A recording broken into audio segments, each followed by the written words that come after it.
Je suis une très grande fan de paranormal. Je vais faire un TikTok pour expliquer ce qui m'était arrivé. Là, j'ai vécu énormément de choses étranges. Ça, c'est une partie de mon village de l'époque. Ici, ça, c'est moi. J'ai 11 ans. Et ça, c'est Anaïs, plus de 18 ans, qui me ramenait chez mes parents. Il était 23h. Il faisait nuit. Une place qu'on appelait la place Saint-Michel. Elle était complètement surélevée. Et là-bas, plus haut, il y avait un cimetière. On montait par ici. Seule cette petite partie ici était éclairée. J'ai vu un banc. J'étais jamais là avant.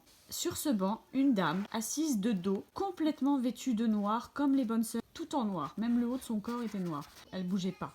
Anaïs, regarde, il y a une dame là-bas, je comprends pas. Elle s'est tournée, la dame avait disparu en fait. La dame et le banc avaient disparu. Et elle m'a pas cru, forcément. On est rentré chez moi. Je suis dépêchée de le raconter à mes parents, qui m'ont pas cru non plus. Mon frère après en a profité pour me faire peur en disant Noire, elle est veuve et elle tue tous ceux qui la voient dans la nuit. Après minuit, j'ai été réveillée, très gros bruit dans ma chambre qui venait de mon cellier. Ce cellier, il se passait énormément de choses. Donc voici la suite. Donc ça, c'est ma chambre. Là, il y a le cellier, l'entrée de ma chambre, mon lit, ma fenêtre, bref, c'est ma chambre. Là, il y avait mon bureau.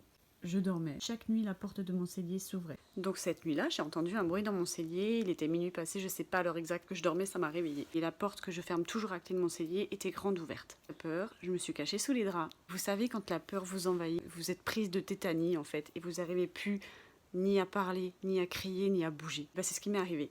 J'ai entendu des pas du cellier venir jusque vers mon lit. Je parquais dans ma chambre, donc je les entendais très très bien les pas. Ils se sont arrêtés à côté de mon lit. J'étais persuadée qu'il y avait quelqu'un à côté de mon lit qui allait tirer la couette et qui allait m'assassiner. J'ai pas osé lever le drap. Ça a duré tellement longtemps. J'ai senti mon lit trembler. Pas très fort, comme un petit tremblement de terre en fait. Mon lit tremblait. Ça a duré environ 1 minute, je pense, quelque chose comme ça. Quelques minutes après, j'ai entendu les pas s'éloigner de mon lit. Et c'était pas mon frère vu que ma porte d'entrée était fermée à clé. J'ai mis très longtemps à ressortir de la couette pour regarder s'il y avait plus personne. Et quand j'ai regardé, il y avait personne. Parce que c'était la pleine lune en plus, donc on voyait super bien, ça éclairait bien la chambre. Et la porte du cellier toujours très grande ouverte. Mes parents dormaient, mon frère dormait.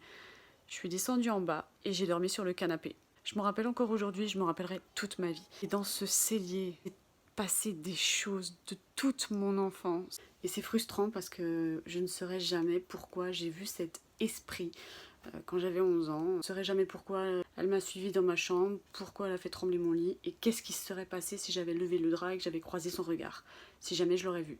Je vous ai raconté l'histoire un peu, je pense, celle qui m'a fait le plus peur de mon enfance et si jamais ça vous a plu, je raconterai encore ce qui se passe aujourd'hui et ce qui s'est passé encore tout le long de mon enfance. On verra. Bisous!